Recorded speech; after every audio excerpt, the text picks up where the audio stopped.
নমস্কার, পোস্টে আপনাদের সবাইকে স্বাগত। শুরু করছি আজকের বিশেষ অনুষ্ঠান। আপনাদের সঙ্গে আমি সুপ্রিয়। ফের স্বমহিমায় অনুব্রত মণ্ডল, যাকে এক কথায় এক সময় বীরভূমের বাঘ বলা হতো, কিন্তু গরু পাচার মামলায় তিহার জেল থেকে বেরোনোর পর অনেকেই মনে করেছিলেন হয়তো অনুব্রত সেই তেজ, সেই দাপট আর নেই। কিন্তু না, একদমই নয়। যে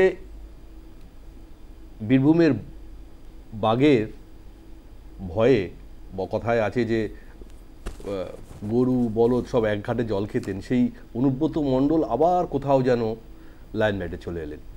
কীভাবে নিশ্চয়ই সবাই আপনারা জানেন। বোলপুরের আইসি লিটন হালদারকে যেভাবে টেলিফোনে কদর্য ভাষায় আক্রমণ করেছেন তা ইতিমধ্যেই ভাইরাল হয়ে গেছে গোটা বাংলায়। কিন্তু তারপরেও দলের চাপের কাছে নথি স্বীকার করে নিজের ভুল স্বীকার করার পরেও থানায় কিন্তু তিনি হাজির হননি। দুদিন কেটে গেছে। দুদিন তার আইনজীবীরা গিয়ে চিঠি দিয়ে এসছেন তিনি অসুস্থ, তিনি বেড রেস্ট রয়েছেন। আর তৃতীয় দিন চিকিৎসকের চিঠি পৌঁছে গেল বোলপুর থানায়, কি তাকে 5 দিনের বেড রেস্ট দেওয়া হয়েছে। তাহলে এখন প্রশ্ন যে তিনি অসুস্থ, তিনি বাড়িতে রয়েছেন, তাহলে তিনি কি করে দলীয় কার্যালয়ে আসছেন? সবথেকে বড় প্রশ্ন। তাহলে তিনি যদি বেড রেস্টই হয়ে থাকেন তাহলে তাকে আবার হসপিটালে ভর্তি হতে হবে। কিন্তু এই রোগ তার নতুন নয়। এর আগেও আমরা তখন দেখেছি গরু পাচার মামলায় যখন সিবিআই বারবার তাকে ডাকছিলেন, ইডি বারবার তাকে ডাকছিলেন, তিনি অসুস্থতার অজুহাতে বারবার তা এড়িয়ে গিয়েছেন, যদিও শেষ পর্যন্ত তাকে জেলে যেতে হয়েছে। কিন্তু আজ ফের কোথাও যেন সেই অনুব্রত মণ্ডলের পুরনো দাপট আমরা দেখতে পাচ্ছি। যে ভাষায়, যে কদর্য ভাষায়, যে অশালীন ভাষা তিনি ব্যবহার করেছেন একজন আইসিকে, তা কখনোই গ্রহণযোগ্য নয়। দল নিশ্চয়ই শীর্ষস্তরে তার বিষয় নিয়ে বিবেচনা করছেন, কিন্তু এই মুহূর্তে তাকে যে এখনও বাগে আনা যায়নি সেটা কিন্তু এক কথায় পরিষ্কার। এবং ডাক্তারি সার্টিফিকেট যিনি দিয়েছেন সেটা আবার অনুব্রত মণ্ডলের একজন ঘনিষ্ঠ সহযোগী হিসেবে পরিচিত মলয় পিট, যার মেডিকেল কলেজ রয়েছে শান্তিগান মেডিকেল কলেজ, সেখানকার ডাক্তার। এবং সেই ডাক্তার হিটলার চৌধুরী আবার বলা হচ্ছে যে ব্লক মেডিকেল অফিসার, তার সই করা মেডিকেল সার্টিফিকেট। তাহলে গোটা বিষয়টা কি সাজানো? পুলিশ কেনই বা এই মেডিকেল সার্টিফিকেটের পর আর কোনো তাগাদা দিচ্ছে না? কিন্তু উল্টো দিকে দেখুন, অনুব্রত মণ্ডলেরই একজন অনুগামী টিএমসিপি নেতা বিক্রমজিৎ সাউ, তিনিও একটি ভাইরাল তার অডিও আমরা পেয়েছি, ভাইরাল একটা বক্তব্য পেয়েছি যেখানে তিনি বোলপুরের আইসির বিরুদ্ধেও অনেক কথা বলেছেন। কিন্তু তার বিষয়ে আমরা দেখেছি দল সঙ্গে সঙ্গে অ্যাকশান নিয়েছে, তাকে 6 বছরের জন্য বহিষ্কার করেছে। তাহলে এক যাত্রায় পৃথক ফল কেন? অনুব্রত মণ্ডল কি অনেক বড় নেতা, সেই কারণে তিনি এখনও পুলিশের ধরাছোঁয়ার বাইরে? যদি অনুব্রত মণ্ডল বলেন, আবার হুমায়ুন কবিরের ক্ষেত্রে ভাবুন, ভরতপুরের বিধায়ক, তিনিও গতকাল একটি জনসভা থেকে পুলিশ সম্পর্কে কিছু মন্তব্য করেছেন, যদিও আজ সেটা আবার ফিরিয়ে নিয়েছেন, তার ভুল স্বীকার করেছেন। কিন্তু তিনি তো পুলিশকে আক্রমণ করতে ছাড়েননি, এর আগেও তিনি আক্রমণ করেছেন। কিন্তু যে পুলিশ দপ্তরকে আক্রমণ করছেন, ভেবে দেখেছেন কি সেই পুলিশ দপ্তরের মাথায় কে রয়েছেন? মুখ্যমন্ত্রী মমতা বন্দ্যোপাধ্যায়। তাহলে এই গোটা পুলিশ সমাজকে যখন আক্রমণ করা হচ্ছে, আর অনুব্রত মণ্ডলের মতন একজন নেতা, যিনি এই মুহূর্তে আর জেলা সভাপতি নয়, কোর কমিটির থেকেও তাকে বার করে দেওয়া হয়েছে, তার দাপট এখনও কতটা? আমরা সেটাই চেষ্টা করব বোঝার, যে কেন অনুব্রত মণ্ডলকে নিয়ে এখনও এত স্লো প্রশাসন বা পুলিশ, সেই বিষয়ে আমরা আলোচনা করার চেষ্টা করব। আমাদের সঙ্গে উপস্থিত যারা রয়েছেন তাদের আলাপ করে দেবো। আমার সঙ্গে রয়েছেন টিএমসির মুখপাত্র কোহিনুর মজুমদার। কোহিনুর, আপনাকে স্বাগত। আমার সঙ্গে রয়েছেন সিপিআইয়ের মুখপাত্র নেতা সিদ্ধেশ বসাক। সিদ্ধেশ, আপনাকেও স্বাগত। বাইরে থেকে রয়েছেন কংগ্রেসের মুখপাত্র অভিষেক ব্যানার্জি। অভিষেক, আপনাকেও স্বাগত। আমাদের সঙ্গে একটু পরে যোগ দেবেন বিজেপির মুখপাত্র ডক্টর তন্ময় মুখোপাধ্যায়। আশা করে আলাপ করিয়ে দেবো। কিন্তু আমি প্রথম প্রশ্ন রাখবো অবশ্যই কোহিনুরের কাছে। কোহিনুর, এক যাত্রায় কেন পৃথক ফল, আর কেনই বা অনুব্রত মণ্ডলকে নিয়ে এত ধীর স্থির শৃঙ্খলরক্ষা কমিটি? শুধুমাত্র তিনি লিখিতভাবে ক্ষমা চাইলেন আর পুলিশের কাছে হাজিরা দিচ্ছেন না মেডিকেল সার্টিফিকেট দিয়ে, তারপরে দল আর কোনো ব্যবস্থা নেবে না, এটা তো কোথাও মনে হচ্ছে যে না অনুব্রত মণ্ডলকে একটু বেশি সুবিধা দেওয়া হচ্ছে। কিন্তু উল্টো দিকে দেখুন বিক্রমজিৎ সাউকে আপনারা সঙ্গে সঙ্গে তৎক্ষণাৎ বহিষ্কার করলেন। দেখুন, প্রথমে আমি একটা প্রশ্নের উত্তর দিই। বিক্রমজিৎ সাউকে আমরা বহিষ্কার করলাম, অনুব্রত মণ্ডলকে এখন আমরা বহিষ্কার করিনি কেন, এ প্রশ্নের উত্তর আমার ধারণা আমার দল নিজেদের বাইরে কাউকে দেওয়ার কথা নয়। কারণ কি এটা আমাদের পার্টির ইন্টারনাল ম্যাটার, যে আমরা কাকে রাখবো, কাকে বাদ দেবো, বা কাকে কী পজিশনে বলবো, কাকে বলবো যে এখন সাসপেন্ড, কাকে বলবো বহিষ্কার। এক। 2 নম্বর হচ্ছে পুলিশ প্রশাসন সঠিক পদক্ষেপ নিয়েছে, তাকে নোটিশ দিয়ে ডেকেছে এবং নোটিশ না কমপ্লাই করলে পুলিশের মতো বুঝবে একজন অ্যাকিউজড তার যা আইনি অধিকার আছে সেটা সে পালন করতে পারে। এখানে আমার কিছু বলার নেই, বা তৃণমূল কংগ্রেসের কিছু বলার নেই। কিন্তু তৃণমূল কংগ্রেস তো সঙ্গে সঙ্গে অ্যাডপ্ট অ্যাকশান নিয়েছে। অন্যান্য দল যেখানে আজ পর্যন্ত মন্ত্রী হয়ে বসে আছে, একটা থানায় ডায়েরি হয়নি যে বলেছিল সফিয়া খুরশিকে সন্ত্রাসবাদীর বোন, যে পাঠানিয়া বলেছে যে জম্মু অ্যান্ড কাশ্মীরে যারা এয়ারফোর্স ছিল তারা ঘুমাচ্ছিল যখন আক্রমণ হয়েছে, এরকম অনেকে বলেছে যে যাদের বড়রা মারা গেছে তার বউরা কেন আক্রমণ করেনি জঙ্গিদের। এ তো অনেক কথা আমরা শুনেছি, কিন্তু একটাও কোনো পদক্ষেপ নেওয়া হয়নি সুপ্রিম কোর্ট বলার পর। আমাদের কিন্তু সঙ্গে সঙ্গে পদক্ষেপ নেওয়া হয়েছে এবং এখনও সেটা বন্ধ হয়নি, সেটা চলছে। এবার ঘটনা হচ্ছে একজন অ্যাকিউজড তিনি তার যেরকম পারবে সেরকম ডিফেন্ড করবে, সেটা তার রাইট, সেটা তার অধিকার। এর আগেও তো শুভেন্দু অধিকারী এক পুলিশ অফিসারকে খালিস্তানি বলেছিল, পুলিশ কি গ্রেপ্তার করেছে তাকে। সেক্ষেত্রে বিরোধী দলের ক্ষেত্রেও কিন্তু সেরকম ফলাফল হয় এমন নয়। কিন্তু আমার প্রশ্ন হচ্ছে যে অনুব্রত মণ্ডল এই কদর্য ভাষা ব্যবহার করার পরও দলের কাছে ক্ষমা চাইলেন, অথচ অনুব্রত মণ্ডলের অনুগামী নেতা তিনি বলছেন যে অনুব্রত ফোনই করেনি পুলিশকে, এটা এআই ব্যবহার করে তার গলা গান হয়েছে। এটাকে আপনারা মেনে নিচ্ছেন যে এটা যে আমি এই বিষয়ে কোনো মন্তব্য করবো না। এটা কোর্টে গিয়ে পুলিশ প্রশাসন বিচার ব্যবস্থায় যেটা করার করবে। আমাদের কাছে একটা ক্লিপ এসেছিল, সেই ক্লিপ আমরা পাবলিককে দেখি, পাবলিকে দেখার পর আমাদের মনে হয়েছে যে এটা একেবারে অনুচিত, তার উপর আমরা অ্যাডপ্ট অ্যাকশন নিয়েছি, দ্যাট ইজ ইট। কিন্তু বীরভূমে এই মুহূর্তে যে রাজনীতি চলছে, যে কোর কমিটির মাধ্যমে কাজল শেখ গোটা বিষয়টাই বীরভূমটা দেখছেন, সেখানে কোথাও মনে হচ্ছে না যে দলের মধ্যে কোথাও একটা অন্তর্দ্বন্দ্ব হচ্ছে, যে কাজল বড় না অনুব্রত মণ্ডল বড়, কে বীরভূম শাসন করবে, তারই জেরে আজকে এই আইসি লিটন হালদারের উপরে এই কদর্য আক্রমণ কোথাও মনে হচ্ছে না?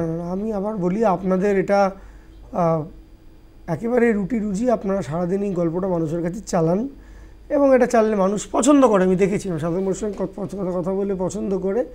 এই একটা কোর্স অফ এন্টারটেনমেন্ট হতে পারে, কিন্তু এটা কোনো পলিটিক্যাল কোয়েশ্চেন না। কাজল শেখও সেই কোর কমিটির সদস্য এবং তিনি আমার বীরভূম জেলার সভাধিপতি। তো সেক্ষেত্রে তার যা দলে কন্ট্রিবিউশন, তার দলে যে অ্যাসাইনমেন্ট, দলে যা ডিউটি, সেটা সে করছে। এবার আলাদা কিছু কেষ্টমণ্ডল বা কাজল শেখ এরকম কিছু নেই। কিন্তু অনুব্রত মণ্ডলের যে কাণ্ড কারখানা ঘটিয়েছেন তাতে দল কিভাবে দেখছে এটা যদি একটু বলেন। বললাম ক্ষমা চাইলে কি সাত মাফ হয়ে যায়? দল তো অ্যাব্রাপ্ট অ্যাকশন নিয়েছে সঙ্গে সঙ্গে, এরপরও দল বিচার করবে যে কতটা কি করা ঠিক বেঠিক। এর বাইরে আপনারা কিছু বলছেন না? না, ঠিক আছে। এই মুহূর্তে আমাদের সঙ্গে যোগ দিয়েছেন বিজেপির মুখপাত্র তন্ময় মুখোপাধ্যায়, ডক্টর তন্ময় মুখোপাধ্যায়। তন্ময়দা, আপনাকে স্বাগত। শুরুতে আপনাকেও এই প্রশ্ন রাখছি যে নিশ্চয়ই অনুব্রত মণ্ডলের বিষয়টা আপনারা বারবার যে কথা বলেন, ঘুরে ফিরে আবার সেই জায়গাতেই আমরা চলে আসছি যে অনুব্রত মণ্ডলের মতন শীর্ষ নেতারা পুলিশকে আক্রমণ করতেই পারে। আজকে এই প্রথম না, এর আগেও বেশ কিছু উদাহরণ আমাদের সামনে আছে, তারপরেও কিছু হয়নি। আজকে অনুব্রত মণ্ডলের ক্ষমতা ছেঁটে ফেলা হয়েছে, তিনি জেলা সভাপতিও নন, তিনি কোর কমিটির সদস্যও নন, কিন্তু তার দাপট এতটুকু কমেনি এবং তিনি একজন আইসিকে কদর্য অশালীন ভাষা ব্যবহার করার পরেও তিনি থানায় হাজিরা দিচ্ছেন না, তিনি বলছেন তিনি অসুস্থ। আর আজকে তো মেডিকেল সার্টিফিকেট জমা করা হয়েছে এবং যে মেডিকেল সার্টিফিকেট দেওয়া হয়েছে সেটা হচ্ছে অনুব্রত মণ্ডলের অনুগামী একজন মেডিকেল কলেজের কর্ণধার, তার মেডিকেল কলেজ থেকে। ফলে গোটা বিষয়টাও তো একটা নিজের তৈরি করা জায়গা, ফলে অনুব্রত মণ্ডলকে তলানো যাচ্ছে না। হয়তো এর পরবর্তীকালে কোর্ট আছে, আইন আছে, যেটা কোহিনুর বললো আইনের মতন চলবে, প্রশাসনের মতন দেখবে, কিন্তু অনুব্রত মণ্ডল যে একটা সাবজেক্ট এই মুহূর্তে আবার হয়ে গেছে এবং বীরভূমের প্রেক্ষাপটে যে বীরভূম এখন এমন একটা সিচুয়েশনের মধ্যে রয়েছে যেখানে ক্ষমতার ট্রান্সফর্ম হচ্ছে অনুব্রত মণ্ডল থেকে কাজল শেখ, তো গোটা বিষয়টা মনে হচ্ছে না কোথাও গিয়ে আটকে আছে? দেখুন, আমি প্রথমেই বলছি যে আপনি অনুব্রত মণ্ডলকে শুধু অনুব্রত মণ্ডলই বলবেন না, ওনার আরেকটি পরিচয় আছে, উনি হচ্ছেন দিদির আদরের কেষ্ট। এবং সেটা হচ্ছে এই দিদি আজকে লালন পালন করে একদিনে তৈরি করেননি, এত বছর ধরে তাকে তৈরি করেছে। আপনাদের মনে আছে যে 2013 সালে সাগর ঘোষ খুনের সময়, তার আগে তিনি বলেছিলেন পুলিশকে বোম মারো। সেই সাগর দত্ত খুনের কেসে এই পুলিশই কোনো ফরেন্সিক না করানোর জন্য সেই ভিডিওর তারপরে তিনি খালাস হয়ে গেছিলেন। খালাস তিনি জেলে ঢোকেনি, তার কোনো শাস্তিও হয়নি, কোনো তথ্য প্রমাণ কিছু পুলিশ কোর্টে দেয়নি। তারপরে আপনি মনে রাখবেন যে এই দিদি বলেছিলেন যে অনুব্রত মণ্ডল জেল থেকে তিহার থেকে বেরিয়ে আসলে তাকে বীরের সম্বোধনা দিয়ে নিয়ে আসতে হবে। তার ক্যাবিনেটের আর এক মন্ত্রী ফিরহাদ হাকিম বলেছিলেন যে তিনি বীরভূমের বাঘ। বিরোধীরা এখন যা বলছে এখানে সব হুক্কা হুয়া করছে। এটা আমি বলেছি বীরভূমের বাঘ দিয়ে শুরু করেছি। এই অনুব্রত মণ্ডল আজকে এই অবস্থায় এসেছেন কেন তাহলে? কারণ তিনি জানেন যে দিদির আশীর্বাদ, দিদির হাত তার মাথার উপরে আছেন, সেই জন্য ওই পুলিশের আইসি বা পুলিশের হচ্ছে এসপি এরা তাকে কিছু করতে পারবে না, সেই জন্য তিনি আজকে এগুলো বলেছেন। এবং এই যে আপনি মেডিকেল সার্টিফিকেট বলছেন দলের কোনো নেতা করতো তাহলে ছাড় পেত। দেখুন আপনার তো তার কি আপনার উদাহরণ নেই? আজকে কৌস্তব বাগচিকে রাত্রেবেলাকে ধরে আনা হয়েছিল, কৌস্তব বাগচিকে কোনো নোটিশ দেওয়া হয়েছিল? আজকে সজল ঘোষের বাড়ির লাথি মেরে পুলিশ দরজা ভেঙেছিল, কোনো নোটিশ দেওয়া হয়েছিল?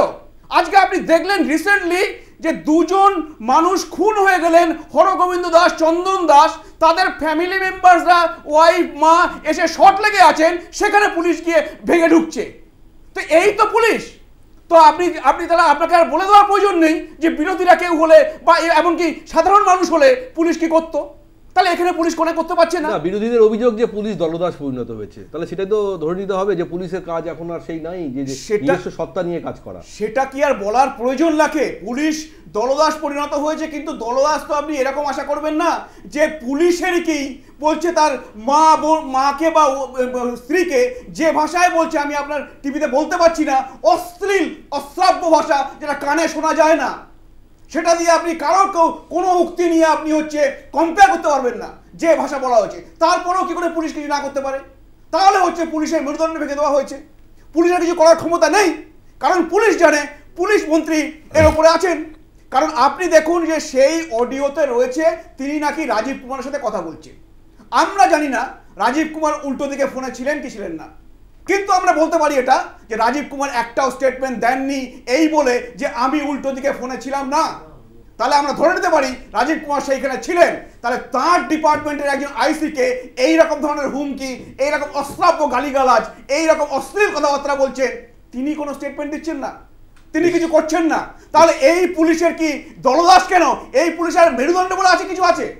দলদাস ছেড়ে দিই, তো তাদের নিজেদেরকে বললেও তারা কিছু করতে পারছে না। আজকে বলা হচ্ছে নাকি শুভেন্দু অধিকারী খালিস্তানি বলেছেন। শুভেন্দু অধিকারী কখনো কোনো পুলিশকে খালিস্তানি বলেননি। আর যদি বলে থাকেন, যদি তা পুলিশের মনে হয়, তাহলে পুলিশের ব্যবস্থা নেয়নি কেন? কারণ পুলিশ জানে তিনি বলেননি, সেই জন্য পুলিশ কোনো ব্যবস্থা নেওয়ার ক্ষমতা হয়নি, পুলিশের কোনো এভিডেন্স দেখানোর ক্ষমতা হয়নি। তিনি বলছেন এই সমস্ত কথা বলে এই অনুব্রতের এই হচ্ছে অশ্লীল ভাষাকে যদি তৃণমূল সমর্থন করে তাহলে বাংলা এগুলো হবে না। বেশ বেশ, আমি একটা জিনিস বলি যে সেটা অনুব্রত মণ্ডল হোক বা অন্য কেউ হোক, যে ভাষা তিনি ব্যবহার করেছেন, পুলিশ হোক বা একটা সাধারণ কোনো মানুষকেও যদি এই ভাষা ব্যবহার করা হয়, কখনোই গ্রহণযোগ্য নয়। আমি রিতেশ দা বা অভিষেকের কাছে আসবো, তার আগে কোহিনুর একটু জবাব দিতে চাই। এক হচ্ছে খালিস্তানি বলেছে কিনা সেটা তো টিভিতেই রেকর্ডিং দেখিয়েছিল, সেটা সবাই দেখেছে। আর দুই হচ্ছে যে অনুব্রত মণ্ডলকে তো পুলিশ নোটিশ করেছে। এদের যে মধ্যপ্রদেশে মন্ত্রী বলল সন্ত্রাসবাদীর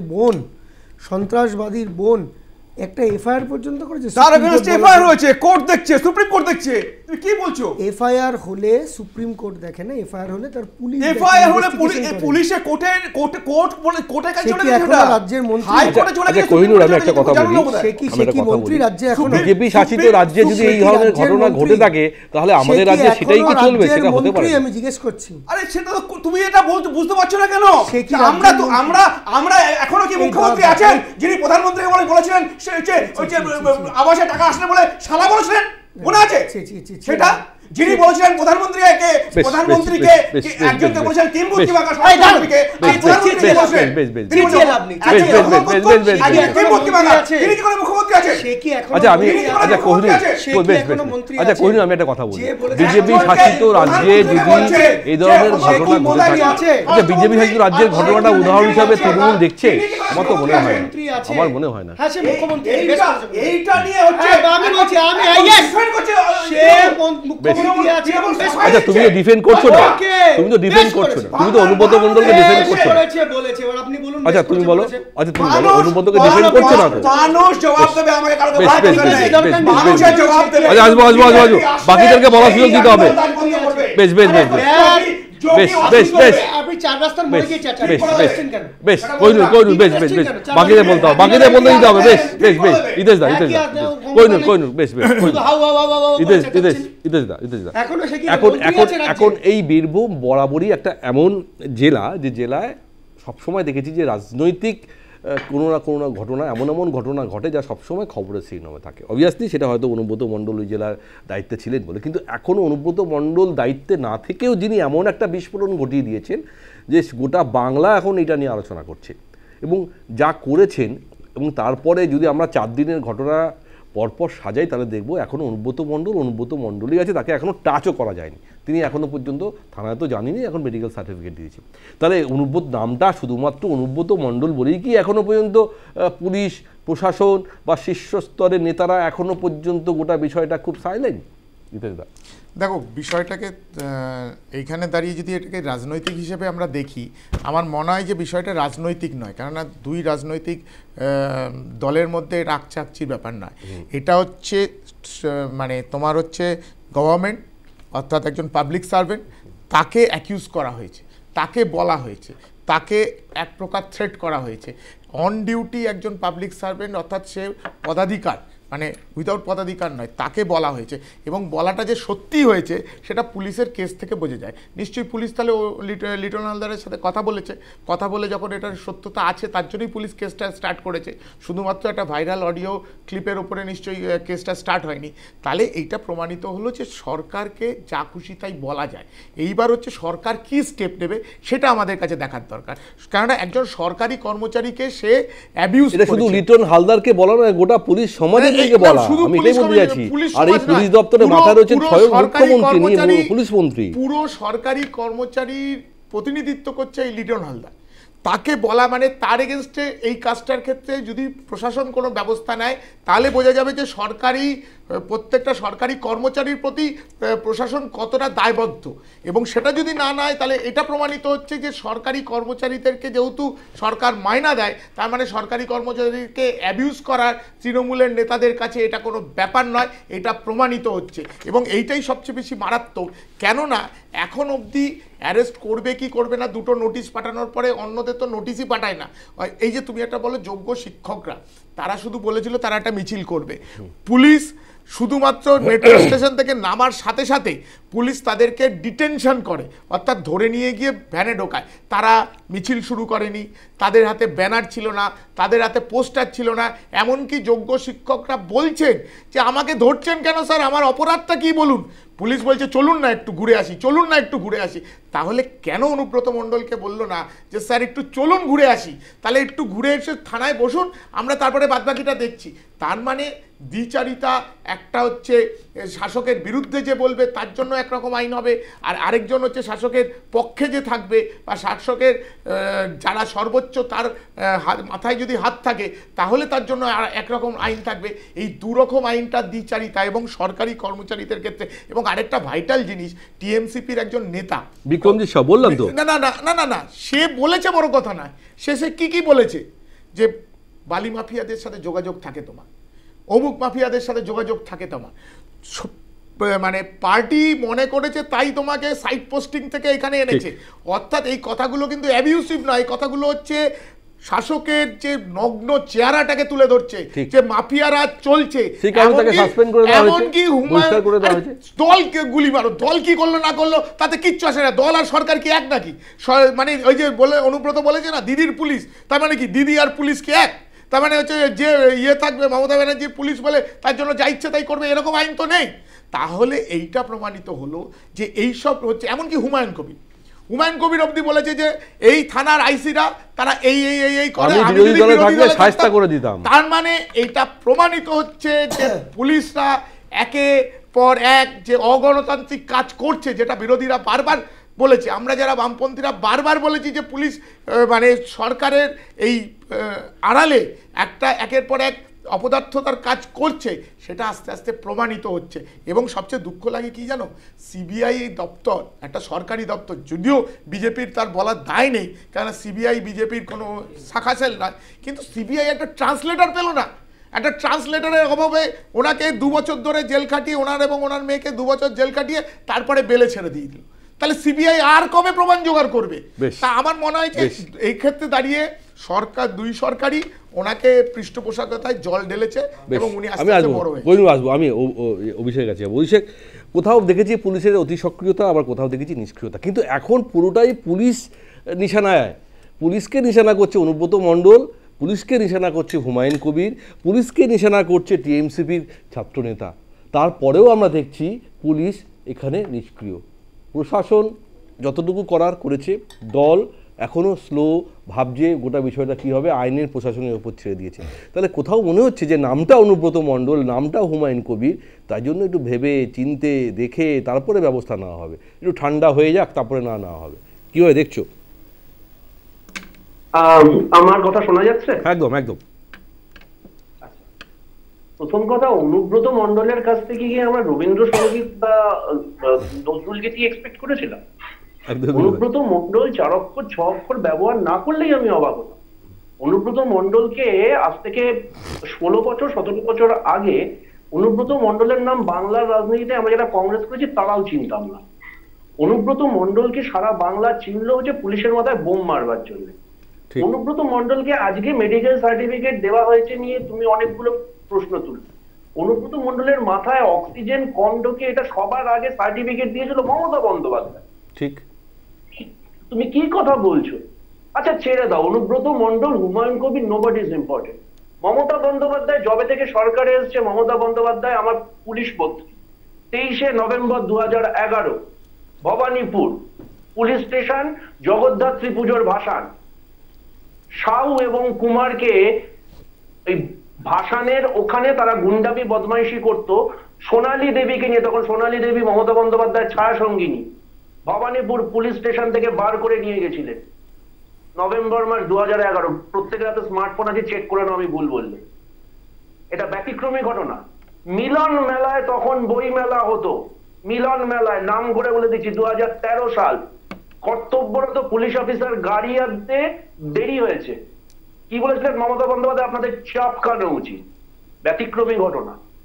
রঞ্জিত পচনন্দা, নান আদার দেন আমার নগর পাল, খালি পায় মমতা বন্দ্যোপাধ্যায় কালী পুজোতে প্রসাদ বিতরণ করছে। ভারতী ঘোষ আজকে এই মুহূর্তে বিজেপির পোস্টার লেডি, জঙ্গলমহলের মা, পুলিশি উর্দি পরে সরকারি মঞ্চ থেকে ঘোষণা করছেন। ব্যতিক্রমী ঘটনা। অমিতাভ মালিক এসআই, উত্তরবঙ্গ, উত্তর 24 পরগনার ছেলে, খুন হচ্ছে কার সঙ্গে? কেন? গোর্খা জনমুক্তি মোর্চার ফেরারি। আর সেই ফেরারি আমি ঘোষণা করিনি, রাজ্য সরকার ঘোষণা করেছিল। ফেরারি আসামি বিমল গুরুংকের সঙ্গে এনকাউন্টারে। পরবর্তীকালে সেই বিমল গুরুং 2021 সালে মমতা বন্দ্যোপাধ্যায় জোট সঙ্গে, এবং এখন আমি আর তুমি যখন আলোচনা করছি, কারোর হাতে গুগল থাকলে এনডিএ তে, ন্যাশনাল ডেমোক্রেটিক অ্যালায়েন্সে যে কটা জোট সঙ্গী আছে তার ভেতর বিমল গুরুং এর নাম আছে। শুভেন্দু অধিকারী খালিস্তানি বলেছেন কি বলেননি, তার একাধিক প্রিন্ট আছে, একাধিক এভিডেন্স আছে, সেটা নিয়ে আলোচনা করার কোনো অর্থ নেই। দিলীপ ঘোষ আজকে দিলীপ ঘোষের বক্তব্য থেকে অনেক বিজেপি নেতা হাত ধুয়ে ফেলতে চায়। দিলীপ ঘোষ বিভিন্ন নির্বাচনের সময় এবং সায়ন্তন সল্টলেকের নেতা কোট আনকোট বলেছিলেন আপনাদেরকে ল্যাম্প পোস্টে বেঁধে মারা উচিত। লেটস নট ফরগেট, পুলিশ একটা অর্গানাইজড ওয়ার্কফোর্স, তাদের মোরালটা ইম্পর্টেন্ট। এই যে ভিডিওতে লাইভ ভিডিও স্ট্রিমিং এর মাধ্যমে প্রশাসনিক বৈঠক হয়, বীরভূম বলো, পূর্ব মেদিনীপুর, পশ্চিম মেদিনীপুর বলো, সেখানকার এসপি বলো, আপনার কোমর এত বেড়ে যাচ্ছে কেন? মুখ্যমন্ত্রী বলছে ছ্যাবলামো হচ্ছে। তোমার কোম্পানিতে যারা কাজ করে তাদের অ্যাপ্রেজাল তুমি তোমার নিউজ টাইমে লাইভ স্ট্রিমিং করো? একদমই নয়। কেন করো না? কারণ সেটা করতে নেই বলে। কনফিডেন্সিয়াল মিটিং বিষয়। Close door. এবার এগুলো নিয়ে আলোচনা করা মানে সময় নষ্ট। এবার যেটা নিয়ে আমরা আলোচনা করছিলাম সেটা হচ্ছে মুচলেখা দেওয়া, বা তাতে কি বাংলা বানান ছেড়ে দাও, বাংলা বানান দেখে বিদ্যাসাগরের দুঃখিত 3বার উল্টো দিতে হবে। আমাকে একটা কথা বলো তো, আমার মেয়ে ক্লাস 10 বছরের মেয়ে ক্লাস 5-এ পড়ে, সে হোম টাস্ক না করলে সে অ্যাপোলজি লেটার লেখে। কর্তব্যরত পুলিশ অফিসারের কর্তব্যে বাধা দেওয়াটা হচ্ছে গিয়ে অফেন্স। অন্যায় আর অপরাধের ভেতর পার্থক্যটা বুঝতে হবে। কোনটা মানে হোম টাস্ক না করে গেলে অ্যাপোলজি লেটার লেখা যায়, কর্তব্যরত পুলিশকে যদি তুমি কাজে বাধা দাও সেটা অফেন্স। সেকেন্ডলি, আমার মা বোনেদের, ভারতবর্ষের কোন মহিলাকে কোনো যৌনগন্ধি মন্তব্য করা যায় না, এগুলো ক্রিমিনাল অফেন্স। ছ্যাবলামো হচ্ছে যে আমি নিঃশর্ত ক্ষমা চাইছি, কালকে আমি কাউকে খুন করে বলবো আমি নিঃশর্ত ক্ষমা চাইছি, ভারতবর্ষের আইন মেনে নেবে নাকি? তবে তন্ময় একটা খুব ইম্পর্টেন্ট কথা বলেছে, শুভেন্দু অধিকারীর বিরুদ্ধে এভিডেন্স থাকলে সরকার এফআইআর করেনি কেন? এই প্রশ্নটা আমরাও করি।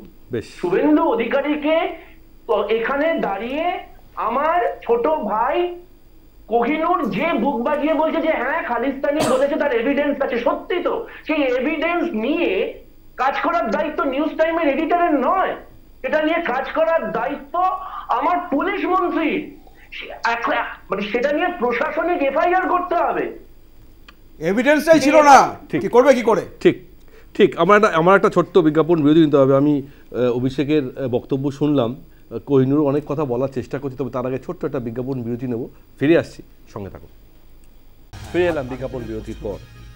অনুব্রত মণ্ডলের এই কদর্য অশালীন ভাষায় একজন পুলিশ অফিসারকে আক্রমণ নিয়ে যেমন রাজ্য রাজনীতি উত্তপ্ত হয়ে উঠছে, তখন অবভিয়াসলি প্রশ্ন বারবার ঘোরাফেরা করছে যে অনুব্রত মণ্ডল আদৌ কি পুলিশের শরণাপন্ন হবেন, অর্থাৎ পুলিশে গিয়ে তিনি হাজিরা দেবেন, না তিনি তার মেডিকেল সার্টিফিকেট দিয়ে আরও 5 দিন শুয়ে থাকবেন, বা পুলিশ এর পরে কি আদৌ অনুব্রত মণ্ডলের বিরুদ্ধে কোনো অ্যাকশান নেবেন, সেটাও কিন্তু দেখার বিষয়। যদিও অনেক বিষয় সামনে চলে আসে, কারণ শুধুমাত্র একজন লিটন হালদারকে বলা মানে একজন ইন্ডিভিজুয়াল কোনো ব্যক্তিত্বকে নয়, গোটা পুলিশ সমাজকে বলা। এবং সেই পুলিশ সমাজ আজ তাদের সত্যি যারা মেরুদণ্ড নিয়ে কাজ করেন পুলিশে, তাদের কাছেও কিন্তু এই ধরনের একটা বক্তব্য, যেখানে নিজেদের পরিবারকে টেনে এনে যে অশালীন ভাষা ব্যবহার করছে, তা একেবারেই অনভিপ্রেত। প্রশ্ন উঠছে, হয়তো দলের মতন বক্তব্য রাখছে, সরকারের মতন সময় নিচ্ছে, কিন্তু যে প্রশ্নগুলো উঠছে তার উত্তর তো অবশ্যই নিতে হবে। কোহিনূর, কীভাবে দেখছি? না, আমি প্রথমে বলি যে এটা কোর্টের বাধা আছে, হয়তো শুভেন্দু অধিকারীর মতো ক্রিমিনালকে জেলে ঢোকানোই যেত, ঠিক আছে। ধরুন আমার বলার পর সিপিএম প্রচুর কে অ্যারেস্ট হলো না জ্ঞান দিচ্ছে। আচ্ছা বলুন তো, ছোটো আঙেরিয়ার একাধিক ঘটনা আছে, একটা এক্সাম্পল দিচ্ছি। ছোটো আঙেরিয়ার ঘটনায় সিবিআই ইনকোয়ারি হয়েছে, ছোটো আঙেরিয়া আগুন জ্বালিয়ে দেওয়ার ঘটনা। সেখানে 2 জন অ্যাকিউজ ছিল এবং অ্যাবসকন্ডিং ছিল সিবিআইতে, তপন ঘোষ এবং শুকুর আলী। তাদেরকে পুলিশ খুঁজে পায়নি, কিন্তু তারা পশ্চিম মেদিনীপুর জেলার সম্মেলনে হাজির ছিল। পরবর্তীকালে তাদের কাঁথিতে লাশ পাচার করতে গিয়ে অ্যাম্বুলেন্স সমেত ধরা পড়ে অপারেশন সূর্যোদয়ের সময়। সেই সিপিএম বড় কথা বলছে। কংগ্রেসের অভিষেক দা পর বলে গেল এই নাকি হচ্ছে। কংগ্রেসের মার্কা মারা ল অ্যান্ড অর্ডার সামলানো ছিল, জানিয়ে তাদের জোটসঙ্গী সিপিএম এখনও পাতার পর পাতা, দেওয়ালের পর দেওয়াল লেখে। সেটা হচ্ছে 72 থেকে 77 সাল। যারা এদের নায়ক, যাদের এদের আমরা বলি না, এদের জোটসঙ্গী বলে, 72 থেকে 77, যারা বছরের পর এখন তো সেটা অতীত, এখন তো জোট ল অ্যান্ড অর্ডার, এই তো অতীত তো, ল অ্যান্ড অর্ডার সামলানোর নাম করে তারা কি করেছিল, এটা আমার ধারণা আমার চেয়ে বেশি সিপিএমকে যদি 5 ঘন্টা বক্তৃতা করতে দেওয়া হয়, সিপিএম আরও বেটার বলতে পারবে। আমাদের এখানে শম্ভুনাথ কাউ আছে, অ্যারেস্ট হয়েছে, আরাবুল আছে, অ্যারেস্ট হয়েছে, শম্ভুনাথ কাউ তো এখনও জেলে। আমাদের খিদিরপুরে গুলি চালানোর ঘটনায় অ্যারেস্ট হয়েছে। আমাদের তৃণমূল থাকাকালীন আমি সব মানছি, কিন্তু এটাও অ্যাকসেপ্টেড নয়। যেভাবে যে ভাষায় একজন পুলিশ অফিসারকে কেন এত তাকে সময় দেওয়া হচ্ছে, আমি এটাই আইনি প্রক্রিয়ায় নেওয়া হয়েছে।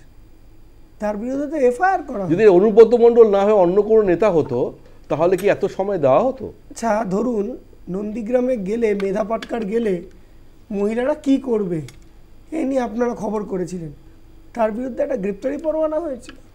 চারদিক দিয়ে ঘিরে নেবো, লাইফ হেল্প করে দেবো, ওদের ভাতে মারবো, তাকে দল একদিন ডেকে শোকজ করেছিল যে না তুমি এটা ভুল বলছো, শরীরের অমুক অঙ্গে আলপিন ঢুকিয়ে দেবো। আজ অবধি এখনও পর্যন্ত সিপিএম এটাকে এক লাইন নিন্দা করেছে গণশক্তির প্রথম পেজে যে বিমানবাবুর আলপিন প্রবাস করানো ঘটনাটায় সিপিআইএম দুঃখিত, সিপিআইএম আমাকে ক্ষমা চাইতে বলেছে এখনো পর্যন্ত বলেনি। মমতা বন্দ্যোপাধ্যায়ের দল কিন্তু এটা বলেছে এবং মমতা বন্দ্যোপাধ্যায়ের দলের সাহস আছে যে আমরা এর বিরুদ্ধে আমাদের ফেসবুক পেজ এবং টুইটারে আমরা টুইট। তাহলে কেন এখনো আদরের কেষ্টর এই ঘটনার পর মুখ্যমন্ত্রী একটাও বক্তব্য রাখলেন না? কেন রাজ্যের ডিজির নাম সামনে আসার পরেও কেন এখনো ডিজির একটাও বক্তব্য এলো না? সব কিছুতে মুখ্যমন্ত্রী বক্তব্য রাখবেন এটা তো এমন নয়। আমাদের ভারতের প্রধানমন্ত্রী মণিপুর নিয়ে 3.5 ঘন্টার পার্লামেন্টে বক্তৃতায় 40 সেকেন্ড বলেছে।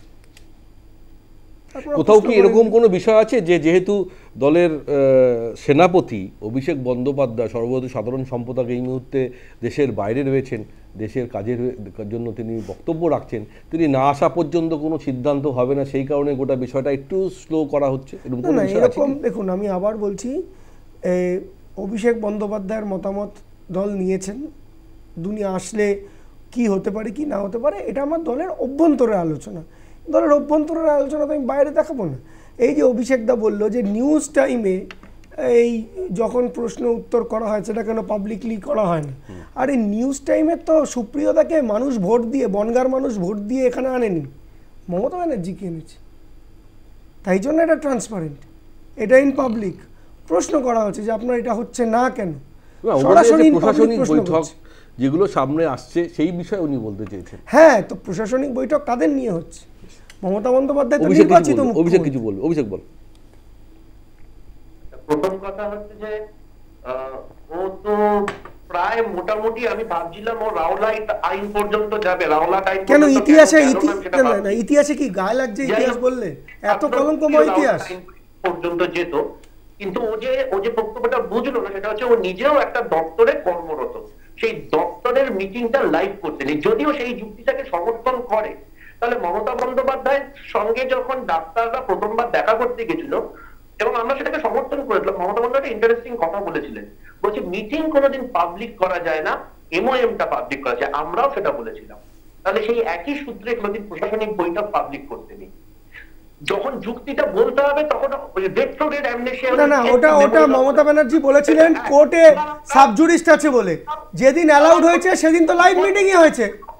ডাক্তারদের সঙ্গে মিটিংটা কি লাইভ মিটিং হয়নি? আচ্ছা আচ্ছা, বেশ বেশ বেশ, আমি একটু এই প্রসঙ্গ থেকে সেটা হচ্ছে যে সেই সময় বেশ এমন কলঙ্কময় ইতিহাস, বেশ বেশ বেশ ইতিহাস বলতে আমি একটু এই বিষয় আমি একটু অন্য টপিক আনতে চাইছি। না একটু টপিকের মধ্যে একটু দেখো।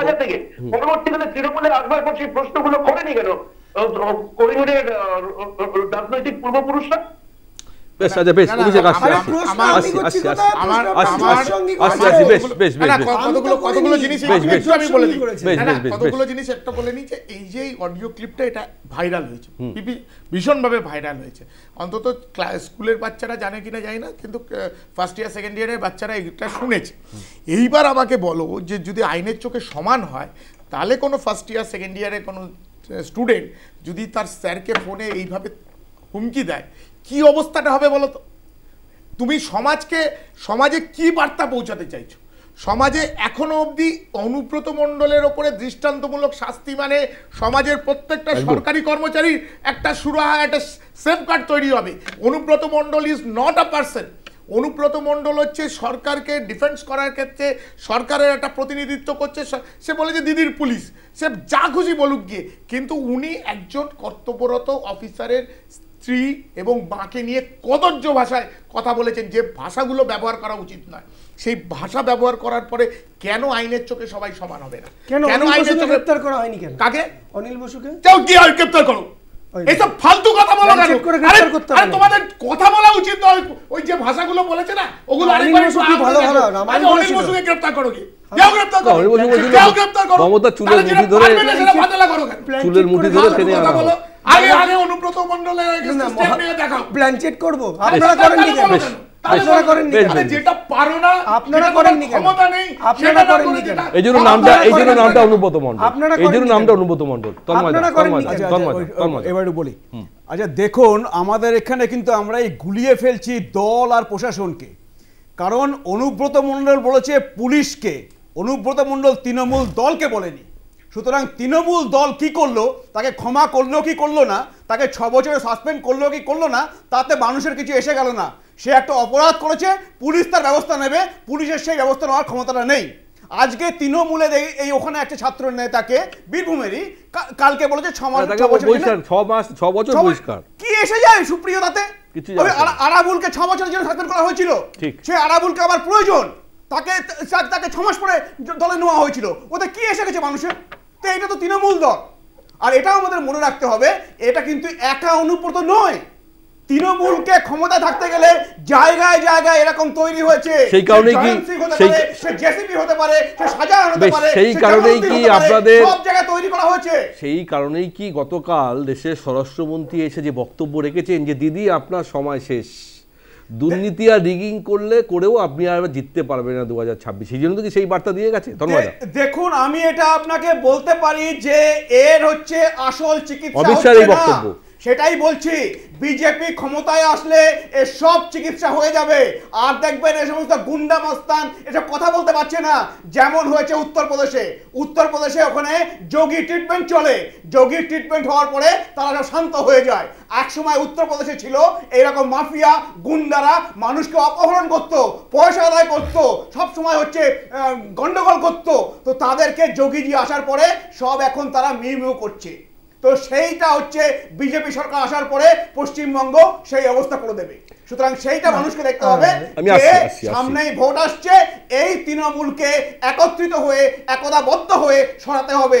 না কিন্তু হলে আপনাদের বাংলার আমি একটা কথা বলি, মা-বোনেরা অমিত শাহজি এরকম জায়গায় অমিত শাহজি তো এর আগেও বলে গেছিল, অমিত শাহজি এর আগেও বলে গেছিল আপকি বার 200 পার, কিন্তু সেটা তো হয়নি। তো এই বুলি যদি আবার ফেল করে যে আর না আর বেশি দিন নয়, এরপরেই দেখুন সময় শেষ। আপনি এটা জেনে রাখবেন যে বিজেপি 40% প্রায় ভোট আছে, 2,33,00,000 ভোট পেয়েছে 2024-এ, 4 থেকে 5% ভোট কম আছে। আর এটাও আপনি জেনে রাখবেন যে এখন বারবার এই ভোটার লিস্ট থেকে বেরোচ্ছে সমস্ত জেহাদি বাংলাদেশি মৌলবাদী সব ভোটার লিস্টে ঢুকে আছে।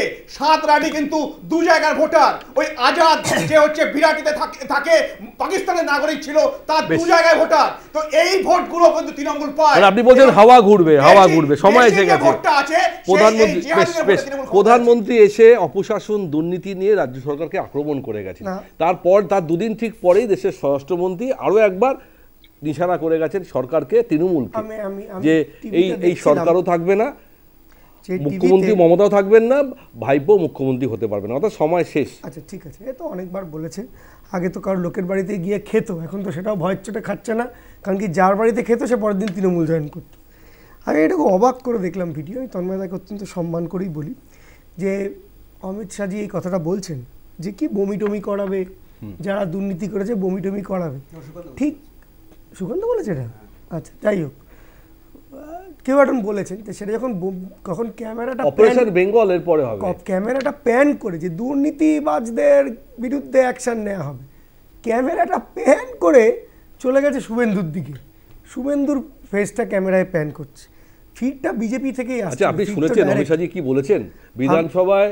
যদি শুভেন্দুবাবু বলতে ওঠেন দিদি কেমন ভয় পায়, প্যান করেছে করে দেখিয়ে দিয়েছে। দেখুন বিধানসভায় আপনিও জানেন যে আজ অব্দি যতবার বিধানসভা হচ্ছে তার 80% দিন শুভেন্দু অধিকারী ওয়ার্কআউট করেছে, বাইরে এমন অভিনয় কার্টুনগিরি করে এতে লোকে হাসাহাসি হয়। বিধানসভায় শুভেন্দু অধিকারী বলেই না, বরং বাইরে হই হই বেশি। অ্যাকচুয়ালি ওর হুইপটা দিতে পারে না, তো জানে না। আজ অব্দি তন্ময়বাবুকে জিজ্ঞেস করুন যে পশ্চিমবাংলায় বিধানসভায় বিজেপির এক্স্যাক্ট কত সদস্য আছে, সেটা তন্ময়বাবু কেন আমিও বলতে পারবো না। আমার কথা হচ্ছে যে তন্ময় বলল 2 জায়গায় ভোটার, 2 জায়গায় ভোটার, 2 জায়গায় ভোটার। আমরা তো আবার 2 জায়গায় ভোটার এক ভদ্রমহিলার নাম বার করে দিয়েছি, ভদ্রমহিলার নাম হচ্ছে শ্রীমতী কোয়েল মজুমদার। শ্রীমতী কোয়েল মজুমদারের বাংলায় 2 জায়গায় ভোট আছে, 2টো লোকসভা কেন্দ্রে ভোট আছে, একটা জলপাইগুড়ি, একটা বালুরঘাট। এই কোয়েল মজুমদারকে আপনিও জানেন, আমিও জানি, তিনি সুকান্ত মজুমদারের স্ত্রী। ভিডিও সরায়নি কেন? এরকম একটা সুকান্ত মজুমদারের স্ত্রী বলে সেটা কি সামনে আনা যায়? আর না না না, এটা বলুন এটা বলি, লাভলি খাতুন কে? বাংলাদেশি নাগরিক হয়েছে, পঞ্চায়েত প্রধান। তবে তা বলে দেশের স্বরাষ্ট্রমন্ত্রীকে ওরাংওটাং বলা যায় না, ওরাংওটাং বলা যায় না। দলের সাংসদ একজন কিভাবে স্বরাষ্ট্রমন্ত্রীকে আক্রমণ করেছেন ওরাংওটাং বলে, এটাও বলা যায় না। আমি বলছি লাভলি খাতুন কোন দল থেকে নির্বাচিত হয়েছে? তৃণমূল কংগ্রেস। লাভলি খাতুন তো তৃণমূল কংগ্রেসের টিকিটে নির্বাচিত হয়নি, কিন্তু তৃণমূল চলে এসেছে, তাই না? এবার কেউ যদি তৃণমূলের পক্ষে কারুর পক্ষেই 80,000 বুথ আছে, 80,000 বুথের সম্ভব নয়। আমরা তো দেখেছি যে উইকিপিডিয়াতে বিপ্লব দেব কোথায় জন্মেছে এটা আজ পর্যন্ত লিখে উঠতে পারেনি বিজেপি, 37 বার এডিট হয়েছে। দেখো, অমিত শাহ এসে কি বললো সেটা বড় কথা নয়, কিন্তু অমিত শাহ কি মুখে বললো সেটা হচ্ছে বড় কথা। আমরা যখন বারবার বলেছিলাম যে পশ্চিমবঙ্গের বুকের বিধানসভা হচ্ছে বিরোধী শূন্য, সেটা কোহিনূর বারবার বললো যে শুভেন্দু অধিকারী যতটা ভেতরে থাকার কথা তার থেকে বেশি বাইরে থাকে। এইটাই হচ্ছে ট্যাকটিস, এইটাই হচ্ছে বিষয় যে দুজনের মধ্যে কোথায় সেটিং আছে। তুমি বলো যে বাজেট অধিবেশন শুভেন্দু অধিকারী বাইরে এসে কাকে চ্যাংদোলা করবে আর কাকে ইয়ে করবে সেটা নিয়ে বড় হয়ে গেছে। অনেকবার সাসপেন্ড করেছে, স্পিকার সাসপেন্ড করে দিয়েছে। একটু কথা বলতে অমিত শাহ অধীনস্থ দপ্তর এই যে অভয়ার ক্ষেত্রে সিবিআই এখনো সঠিকভাবে পুরো বিশ্লেষণ করেনি যে কে কি হয়েছিল আর কি হয়নি। অভয়ার ক্ষেত্রে এখনো সিবিআই, আপনি বলছেন কোথাও একটা আন্ডারস্ট্যান্ডিং আছে।